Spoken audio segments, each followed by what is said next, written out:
Ito po yung aking inano, ayan. Yung binonsai ko, ayan po siya. Nakita nyo. Ayan. Update ko po kayo dyan kung ano mangyayari. Ayan.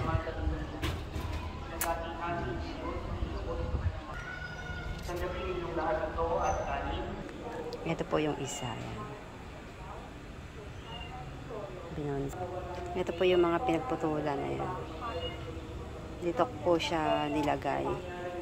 Kasi mauulanan na yan. Update ko po kayo dyan kung naging okay po siya. Ayan.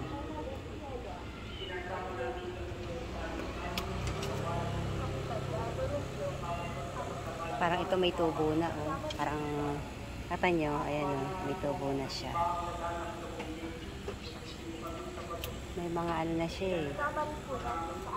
Gusto para may tumubo ng mga dahon, oh. Kita nyo.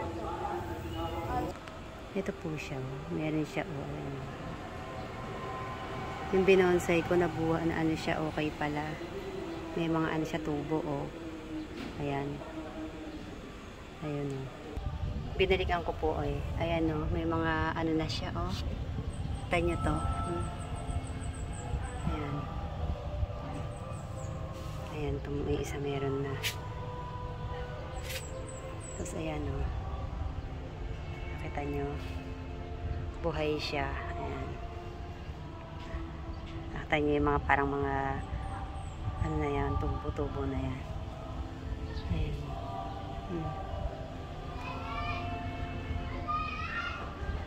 Tapos ito pa yung isa. Ibig sabihin, ano siya, okay yung pagbobonsai ko. Ayan.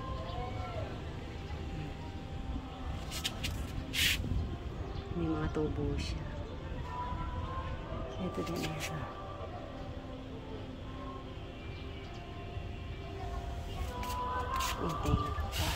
Ito wala pang gano. Nakakatawa naman kasi nag-ano yung aking pagbobonsai. Kasi hindi siya namumulaklak, eh. Tapos tignan niyo yung mga ugat niya, ang ganda. Pinalabas ko siya sa ano. Kita niyo yung ano niya, oh. Dapat dito talaga ako ito putulin, eh. Pero okay na yan. Kasi nag-ano naman siya. Ayan. Ito pa yung isa.